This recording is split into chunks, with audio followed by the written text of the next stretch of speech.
सांगलीमध्ये झालेल्या राष्ट्रवादी काँग्रेस शरद पवार गटाच्या पदाधिकारी मेळाव्यामध्ये जयंत पाटील आणि रोहित पाटील यांनी एकमेकांवर स्तुतिसुमने उधळली। यावेळी बोलताना रोहित पाटील म्हणाले की जयंत पाटील साहेब हे राज्य पातळीवरील नेतृत्व करत आहेत, त्यांना संपूर्ण राज्याचे पाहावे लागेल। आपण आपल्या जिल्ह्यातली नगरपालिका, महानगरपालिका आणि जिल्हा परिषद यांच्या निवडणुकांमध्ये त्यांना अडवू शकणार नाही। त्यासाठी आपल्यासारखे छोटे कार्यकर्ते स्थानिक पातळीवर लढले पाहिजेत, असं म्हणून जयंत पाटील यांच्या राज्य नेतृत्वाचं त्यांनी कौतुक केलं। यावर बोलताना राष्ट्रवादी काँग्रेसचे प्रदेशाध्यक्ष जयंत पाटील म्हणाले की रोहित पाटील हे युवा नेते आहेत, त्यांनी संपूर्ण जिल्ह्यामध्ये फिरून युवकांचे संघटन बांधले पाहिजे आणि जिल्ह्यातील सर्वसामान्यांच्या प्रश्नासाठी जोरदार प्रयत्न केले पाहिजेत। ते म्हणाले की आराराबा आणि आम्ही दोघे ज्यावेळी होतो त्यावेळी संपूर्ण जिल्हा राष्ट्रवादी काँग्रेसमय होता। आराराबा हे राज्याचे राजकारण करत होते, तर जिल्ह्याचा गड मी सांभाळत होतो। आता मी प्रदेशाध्यक्ष आहे, तर रोहित आपण जिल्ह्याचा गड सांभाळा। सगळ्या सातारा जिल्हा, सांगली जिल्हा, सोलापूर जिल्हा जिथे इथं पाण्याच्या योजना विजेवर चालतात, लिफ्ट होतात, तिथं हळूहळू आपल्याला विजेच्या बिलाची काळजी घेण्याची गरज आहे आणि त्या दृष्टीनं आपण सगळ्यांनी काम केलं पाहिजे। शेतकरी, विद्यार्थी यांची आंदोलनं हळूहळू जोमानं करण्याची गरज आहे। मी रोहित पाटील यांना विनंती करेन की तुम्ही रोहित दादा जरा जिल्हाभर फिरा, तरुणांची चांगली फौज तयार करा।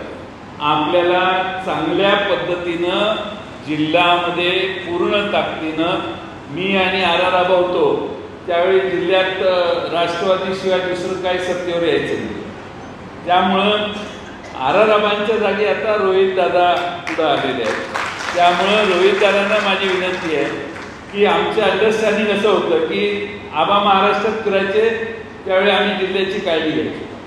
आता माझ्यावरती पाळी आलेली आहे, त्यामुळं रोहित दादाची जबाबदारी आहे की रोहितनं सगळ्या जिल्ह्यात फिरून तरुणांचे मेळावे घेऊन या सगळ्या प्रश्नांची जागृती करायला रोहितनं आपल्या मतदारसंघ आणि उरलेले आपले जत असेल, जतचे प्रश्न वेगळेच आहेत। जतला आपण विस्तारित पाणी योजना सुरू करतोय, काम चालू झालेलं आहे आणि मला खात्री आहे की आपला प्रयत्न होता 4 महिन्यामध्ये मतदारसंघातल्या 69 ग्रामपंचायतींचा कार्यक्रम लागला।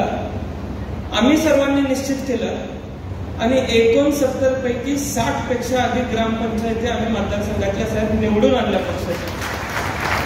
आज अशा जिद्दीनं अशा पद्धतीनं आपण जर येत्या काळामध्ये तयारीला लागलो, मगाशी माझ्यापूर्वी बोलत असताना जिल्ह्यातल्या कामांचा लेखाजोखा दिला, पण माझ्यापूर्वी बोलत असताना एका युवक अध्यक्षाने सांगितलं की अनेक मुंग्यांना एकत्र करून नागाला सुद्धा त्या ठिकाणी पळवून लावू शकतो।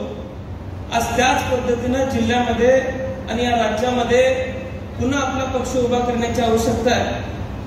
माझी जिल्ह्यातल्या सर्व प्रमुख पदाधिकाऱ्यांना आज या ठिकाणी विनंती असणार आहे की पक्षाच्या माध्यमातून सबंध राज्यभर फिरणाऱ्यांच्या चेहऱ्यांमध्ये आज आपल्या पक्षाकडे असे किती चेहरे आहेत याची सर्वांनी आपल्याला जाणून ठेवावं लागेल आणि येत्या काळामध्ये जिल्ह्यातल्या निवडणुका लढवण्यासाठी जयंत पाटील साहेबांना जिल्ह्यात किती अडकून ठेवायचं याचा सुद्धा विचार आपल्याला सर्वांना करावा लागणार आहे। महानगरपालिकेच्या निवडणुका लागणार आहेत, नगरपालिकेची निवडणूक लागणार आहे, उद्या माझ्या तासगावची नगरपालिका लागणार आहे, तिथे मी जयंत पाटील साहेबांनी आलंच पाहिजे असा जर आग्रह धरून बसलो तर जयंत पाटील साहेब राज्यातल्या इतर जिल्ह्यांच्या नगरपालिका कधी लढवणार?